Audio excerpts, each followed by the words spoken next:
There we are. Oh, man.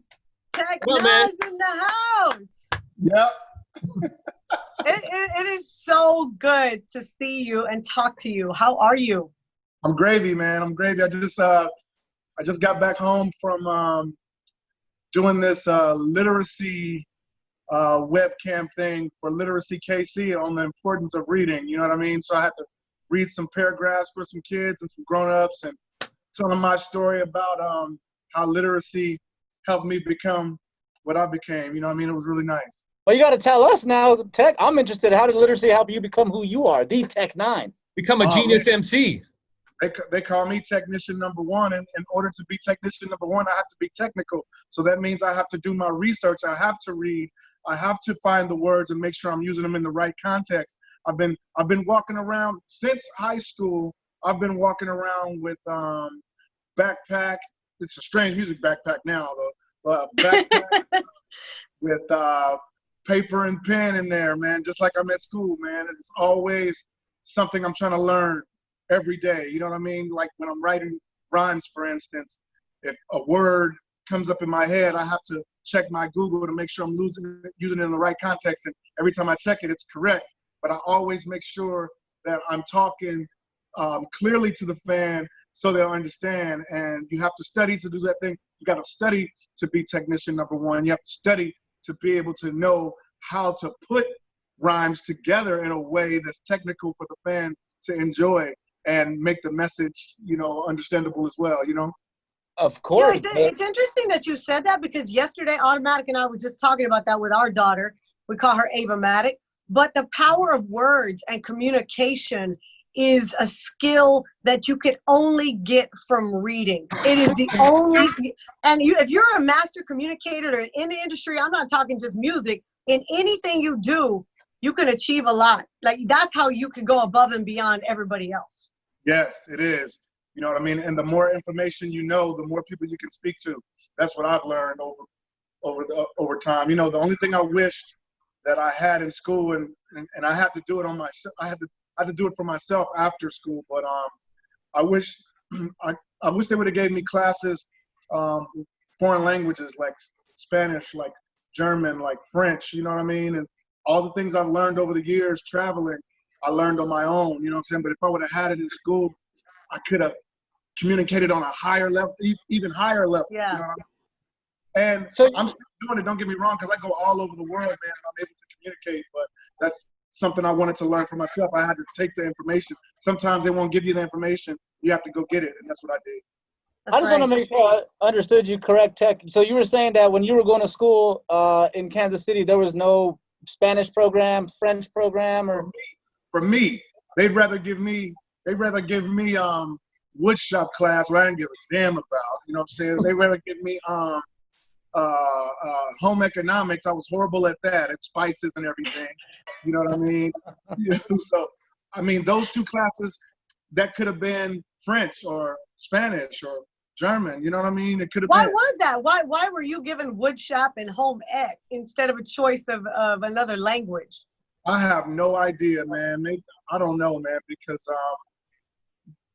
the higher I got in my grade, the smarter I got. And I remember my senior year, I was on the honor roll for the first time, you know what I mean? And the reason why that happened is because my 11th grade year, I really wanted my lyrics to be smarter. You know what I mean? I didn't want to be idiotic in my lyrics. Even when I'm partying, even when I'm doing songs like Hood Go Crazy or Planet Rock 2K, you know what I mean? I'm still able to communicate that party to you, you know what I mean? So, I don't know why I never got a foreign language, you know what I mean? I don't know. I wish I would have checked into it even more, like cried about it. I took what they gave me. I wish I would have cried, like, I don't want this class, I want this class. I wish I would have did it. That's what I would have told the younger tech, to say, okay, instead of taking home economics and skipping most of the classes because you don't want to be there in woodshop class. I didn't get along with the teacher in my woodshop class because he didn't like the girlfriend of choice that I had at the time. She was a Jewish girl at that time. This was in 9th grade, I think. So Mr. Nips would like move me away from her, you know what I mean? He caught us kissing up under the stairs before, and he was furious. I don't know why, but I really didn't like that class because I felt like Mr. Nips really didn't like me for who I dated. You know what I'm saying? I think that's a good lesson to be learned there, though. Not often in life are you going to be given things. We have to ask, right? And that's something that comes with knowledge. Like you said, as you got older, you got smarter. And so now you know if you want something, you ask. If not, I'm going to take it. I'm going to make it for myself. I'm going to make my own path and force my way through that door, whether you like it or not. And that's what I did. That's what I did. You know what I mean? I just found out on my ascension, on my way up, I found that I always knew that information was power, you know what I mean? But the more information you have, imagine how much information Eminem has. You know what I'm saying? Oh, yeah. Imagine how much information Drake and Wayne have, Jay-Z and Beyonce have. Imagine that information. You know what I mean? It's all right here. And nobody can take it from you. Nobody can take it away from you. Exactly. Jay Electronica, all that information, you know what I mean? Just that's beautiful to me. You know what I mean? So I always push myself to find more information so I can still be able to compete in this game of music. You know? I got a 100% personal question, Tech. In your pursuit of information to compete in the music game, I'm also on a similar pursuit in the comedy world. What books or piece of literature would you recommend to somebody that gave you that uplifting feeling, that empowerment? What is there a book or a piece of literature or something specific? A book that sticks out to me that I read, it's called The Celestine Prophecy. And it's crazy because it speaks about a man's journey to Peru to find an ancient manuscript that's talking about psychological and spiritual ways of living. You know what I mean? In this, if I remember correctly, in this ancient manuscript, which dated back to 600 BC, I think, it has 9 spiritual insights. And I've been living my life. I tell Chris Calico that now that I've got all the bull crap in my life, you know what I mean, and all the worldly things that don't matter, you know what I'm sizzling. I've reached a level of God, spirit, and mind. Now I'm trying to get God body. You know what I'm saying? I'm trying to get God body. Okay. Yeah. I'm trying to get God body and like fully God, you know what I'm saying? Body, you know what I'm saying? Mind, body, and soul. So my body is the last level. And I think back to the Celestine Prophecies that this guy was on the search for the 9 spiritual insights. Crazy. That's why that book popped out, because that's how I live my life today. Do you know who had the same answer was Kevin Gates? He said the exact same thing. What? That the Celestine Prophecy was the book that had led him on it. Yes. Whoa. That's Yes. my brother too, man. Every time we meet each other, man, it's just a strong embrace, man. I did not know that he was up on the Celestine Prophecy. Wow. That's so crazy. That book came out in 1993, I think, man, by a guy named Redfield, something like James Redfield or something like that. You know what I mean? That's crazy. But when you want to find that heightened spirituality, man, when you realize things down here, not everything, I'm just like, I always said I'm a little piece of love in a pit full of demons, man, and I'm always going to exude that light. You know what I mean? And that book, I would say, was the start of that mind frame, you know what I mean? Of that train of thought. That. So let's get back to the music tip a little more. I know Interfer is out. I want you to talk a little bit about that, but I want you to really explain to people why you decided to stay independent this entire time. When you could have gone off and signed with a major label again or done anything else, but you decided to just keep everything in-house and stay Strange Music. Well, you know, as a young MC and artist, your first thought is, ooh, I'm gonna blow up in my town and I'm gonna get a record deal. I did. I blew up in my town. Took some time. I blew up in my town, and I got my first record deal in 1993 with Jimmy Jam and Terry Lewis, that Perspective A&M, you know. So that was my first major record deal. That didn't work, even though there's love between me and Jimmy Jam and Terry Lewis. 97, I signed with Quincy Jones and Queston Warner, and still love there too with Quincy. You know what I mean? But that didn't work. You know, it was hard to market.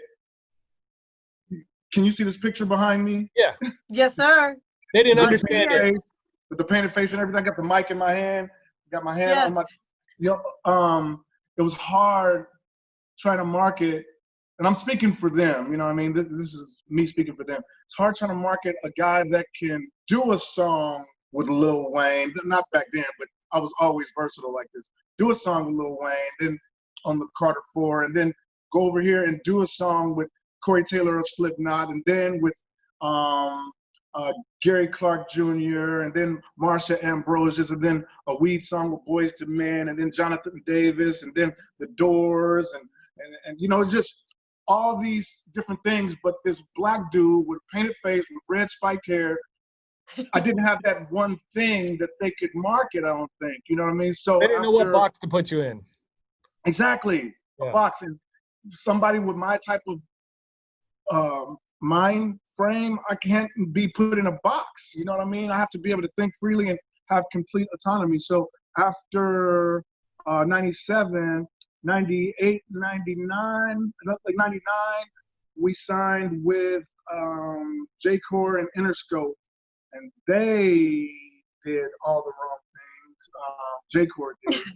And after that, me and Travis was like, we have to show them how to do this music. And what are we going to call it? And I was like, I want to call it Strange Music. I'm a big Doors fan, you know what I'm saying? Jim Morrison and the band, you know what I'm saying? And Strange Music. And now, 20 years later, man, we're the #1 independent label in the world. You know what I mean? And we had to show them how to do it. You know what I mean? And now when I see Jimmy Jam and Terry Lewis, anybody like, Tech!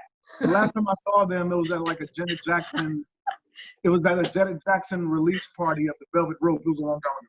That's the crazy thing to me, is that those guys are such icons, and they saw that you're a genius, but they just didn't know how to box it. They just didn't know how to market it. Exactly. And they didn't have time. They didn't have time to be there, you know, and nurture the Tech Nine phenomenon and nothing. It was just people that they had working there, like Sharon Hayward or something at the time, that she didn't know what the hell to do. She just wanted me to sound like whatever was out at that moment. And in 93, I think Protect Your Neck came out, like Wu-Tang, Method Man or something, and they was trying to make me do that. I'm like, I'm from Kansas City, Missouri. I can't do that. I like that, but I can't do that. You know, you're like, I gotta do me. I gotta do me. I can't. They want you to do what's hot and what hot sells. You know what I mean? It's been like that in the music industry for years. But no matter how weird people thought Tech Nine was, imagery-wise, with the bishop's robe and the painted face and the spiked red hair, the artistry spoke.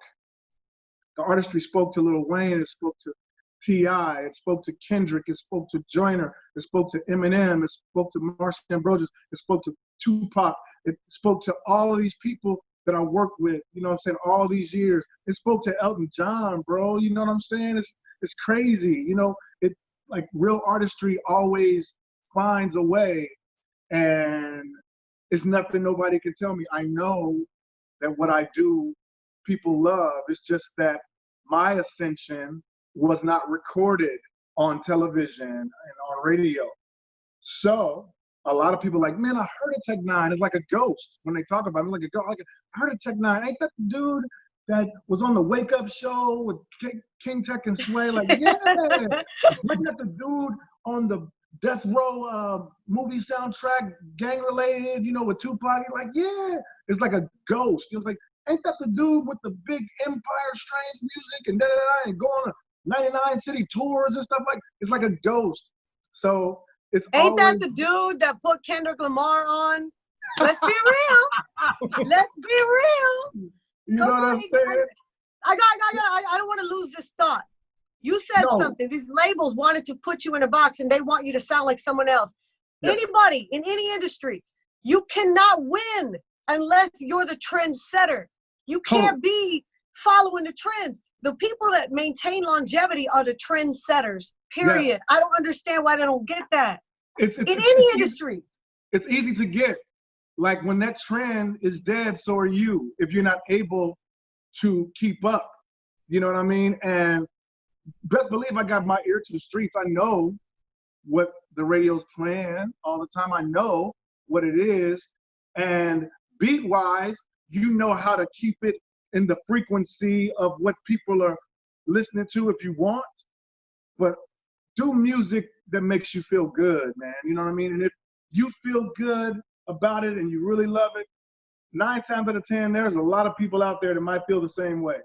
And I'm living proof. You know, people often talk, and we've been fans of yours for a long time. You know, you know this. I mean, I was going to the shows long time ago when you were out, you know, in smaller venues. I would go to the shows, and since I was on the radio, I just started my career as well. I would show up to sound checks so I could watch you do the sound checks because I was such a fan of your rap style. Yes. When people talk about Kendrick Lamar, and I want to mention this because a lot of people don't know that you really did put him on, and he's acknowledged that. Your performance is incredible. The way you perform, and this is from the very first, when I first started watching you to now, it's at a whole different level. Kendrick Lamar has acknowledged that's why I perform the way I do, because he saw you. What made you decide that's what you were going to do? Because in hip hop, sometimes you got a guy jumping around a stage with a CD playing in the back, and it's not, or a girl, and it's not very entertaining. You and Chris entertain from the moment you step on the stage till you're done. You leave your show exhausted. I mean, you burn like 2,000 calories. You know Exactly. Exactly. Where did that come from? It came from me being a student of hip hop, going to shows early on in my day, seeing LL Cool J come out in a Ferrari on stage, seeing Run DMC's big setup on stage, seeing Public Enemy come and have the S1Ws and everybody moving in unison.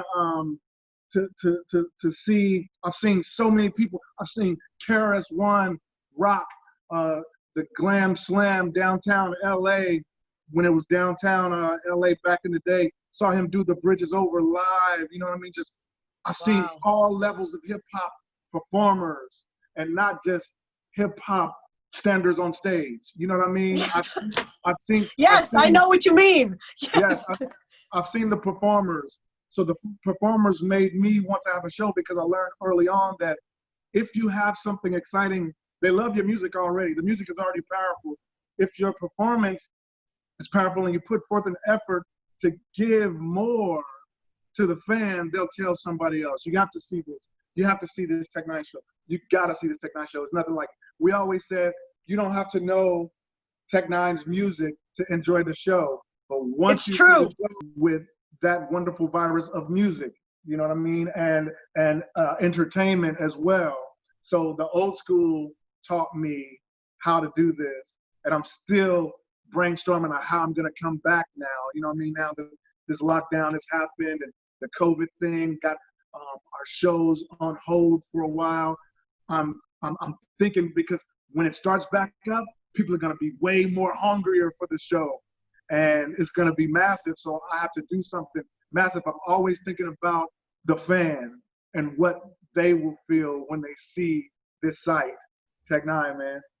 You want to give them their money's worth. You know, you alluded to this when you and Automatic, you know, when Automatic asked you a question, but I remember we went out to eat one time. It was at Applebee's. I don't even know if you remember. You and Chris were enjoying a little cocktail, and you told me a little bit about your first experience with record labels. You said they didn't know what to do with me. They really didn't know. Now, a lot of labels are getting rid of the term urban as a category for music because of the box thing. You know, you want to check the box.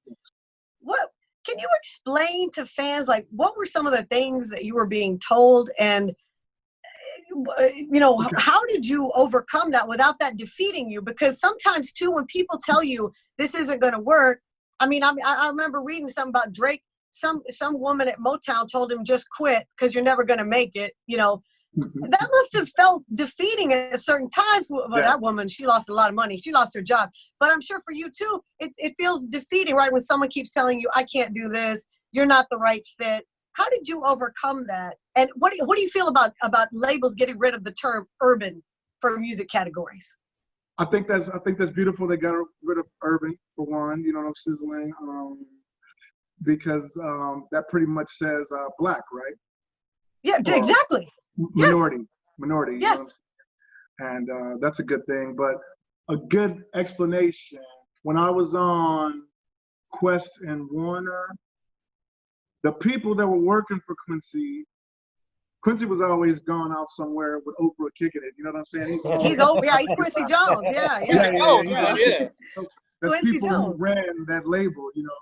So at the time, I think Shaq had a movie coming out. He was like a robot. He was like Steel or something like that. And me and QD3 did a song for the movie. We did a couple songs for the movie. I'm trying to remember correctly.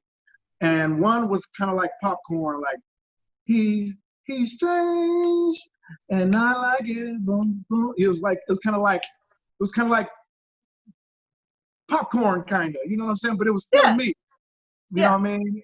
But then I had this other song that I did for my town. Dun, dun, dun, dun. Tech 9. I wanted to use Planet Rock 2K. And they at the label were like, no, we need a more popcorn song like this one. They didn't say popcorn, but we need a more poppy song. And I'm like, that ain't a good representation of me though, even though my fans like the song today if they can find it. It never did make the movie because we fought back and forth. It never did make the movie because we fought back and forth. And that's the bad thing about it, because I had the upper hand at that label because QD3 was my producer, me and Tupac's producer, and his dad, Quincy Jones, owned the label, owned Vibe magazine and all that, Blaze, everything. So whenever something went bad, I went and told Pops up in Bel Air, like, they're telling me that my song ain't good enough and they want me to do this poppy song. And he would go fire people. So they hated me. So when 5 people get fired because they didn't listen to Tech 9 by Quincy Jones, when I go in the label now, everybody's like this. You know what I'm saying? They're like, don't talk to him. Don't talk him down. Don't talk down. They just wanted you to do what they thought, what their minds thought could make money. And that's what, it's a music business. I get it, but it's a way that we can make money and still be true to what we do at the same time. So you stood up for yourself. You're like, and thank God you did, because I don't think you'd be here had you conformed to their ideas. I really don't believe it. Mm-mm. They told me to change my name, dude. They told me my name was a gun and it's gonna be, you're not gonna be able to get on BET or MTV with that name. I did later on in my life. When that guy came out, what you want, 9? And El Posse and my name up in lights and 9 and me. It was a guy from the East Coast. They was really trying to get me to change my name. Let me tell you something. I am TECHN9 and E. I don't care what that dude talking about. It's dope what he did. So at the time I was, I think I was doing work with these guys called Blood of Abraham, you know, Ben Moore or something, I forgot his name. But we were talking amongst ourselves, talking about doing a video, and the guy from Blood of Abraham said, I was telling him about all the 9s and everybody that was coming out, and he said, may the real Tech 9 stand up. And I did. You know what I mean? I did. All those years when all those people telling me to change my name and do this type of music, I stuck with it. It was even, I shared my name with a battle rapper by the name of Tech 9 out of Philly, rest his soul, you know what I mean? And there was no, I think I had mine first anyway, because I got my name in 88. So I think I had seniority. You know, so I got my name in 1988, you know what I'm saying? No disrespect to the dead. But it was cool. We was cool. Like whenever we would talk through social media or whatever, it was always respect, you know what I mean? Rest his soul. But the real Tech 9 has always been in my soul. You know what I mean? I've been Tech 9 since 1988, man. You know, and I'm gonna be that until I'm not here no more. How long do you think you're going to stay active as a rapper? Did you hear the song I just dropped yesterday? We just dropped yesterday with Dax. It's called Faster. Yeah, I literally listened to it right before we got on here. Does it sound like I'm gonna? No, you don't sound anytime. No, you're not leaving anytime soon. No. Okay. Hell no. The weird thing about that is, I think when I was doing my Planet EP, I told my fans I had 5 more years, and this is when I think maybe I was like, I don't know how old I was, but I told them I was gonna have 5 more years, and I was gonna let my younger artists lead the way, like JL and Joey and Mackenzie and Jerry Robinson, and it just goes on for the Success Crew. You know what I'm saying? All the younger guys just lead. You know what I mean? And I'll just help my artists just chill, hang back. That means this would be the last year. And so all of my fans, we only have 1 more year. Tech, what are you doing? I'm like, the more I see these young technicians, man, they starting at like 3 and 4, man. I say, man, they ain't gonna never let me stop rapping. You can't. and your whole fan base has changed. And I've said this before, but when I used to go to your shows, it was kind of scary sometimes. I'm not gonna lie, And now your audience has evolved with you. Your audience has evolved. You've got younger fans now than you did when you first started. Exactly. That's so crazy to me. That's why I did a song on my latest album. I dropped Interfer April 17th, for those who don't know. And on that record, I have a song with a 12-year-old at the time named Landon Fire called Dr. Sabah. And it was so dope. It was so dope. And the video and everything was so dope that the actual Dr. Sabah sent me a package, man.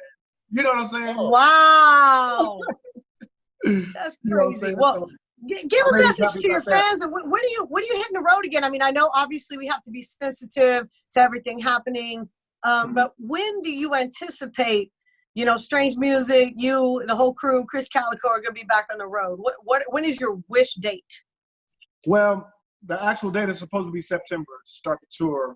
But now they're saying these rules because of the COVID that in the venues we'll only be able to occupy 25% of the capacity, and that'll make it to where we make nothing, and that's going to be hard to do. What about doing some parking lot shows and have people pull up in their cars like they're doing in Germany? I would love to do that. I would do it at the drive-ins down here, whatever it is. We're talking about. You could do it at the Chiefs Stadium. That too. Okay. We've been talking about doing some virtual concerts at our soundstage. So I've been putting together some ideas to do that as well, to hold people over until we can get up and running 100%. Tech, I had one question for you. Automatic just brought up the Chiefs Stadium, and I hate to tell you this because we're good pals. Last time we were hanging, we were kicking like donkeys, swinging like monkeys. But I am a Raider fan, so I know. That's horrible. He's so sad. It's so sad. It's like leaving a funeral every Sunday. But my question to you, Tech, is who's a bigger Chiefs fan, you or Paul Rudd? How old is Paul Rudd? And I'll be able to tell you. He has to be like late 50s, I believe. No, he's like not. early 50s. Paul Rudd ain't that old. Oh, yeah, my bad, Paul Rudd. He's like late 40s, early 50s, probably. He's like late 40s, looking like he's 25. What the hell? I know. I played baseball. You too, Tech. I played baseball with Paul Rudd for a thing for Children's Mercy Hospital called the Big Slick, and he was cool as hell. I know he's not older than me. You know what I'm saying? So we don't even know. I'm the bigger Chiefs fan. I think he's the bigger Royals fan. Okay. All right. Well, I know that you were very excited for this last Super Bowl. We saw you, and you just looked. It was so nice to see that. Even though I'm a Dallas Cowboys fan, man. That's all right. At least I'm not a Raiders fan. Exactly. OG Muggs is a Dallas Cowboy fan. OG Muggs, smart man. Yes, He's sir. very intelligent, very intelligent. Yeah. And I want to thank you for taking the time to talk to us. You have been a friend of the show for a long time. You've been nothing but kind to us. Good people. If I want to tell people that are watching this, if you've not witnessed a Tech Nine show like Tech said, you will leave being a fan if you weren't before. And if you are a fan, you already know that when you come back, you better get those tickets early and get in line because it's going down. Yes. Thank you so much, family. I appreciate y'all. We love you. Lucy Boss, love and light. We'll talk to Love you you soon. back. I'm about to finish my lunch, my Chinese food. I had Mongolian beef with white rice, so I'm about to finish it. So I might have food in my teeth that I'm talking to y'all. No, don't worry about it. And I love what you're talking about. Get your body right. Right, the body. That's your temple. You got to take care of that body. Love it. Exactly. Now go floss. We'll talk to you later. Love, Bye.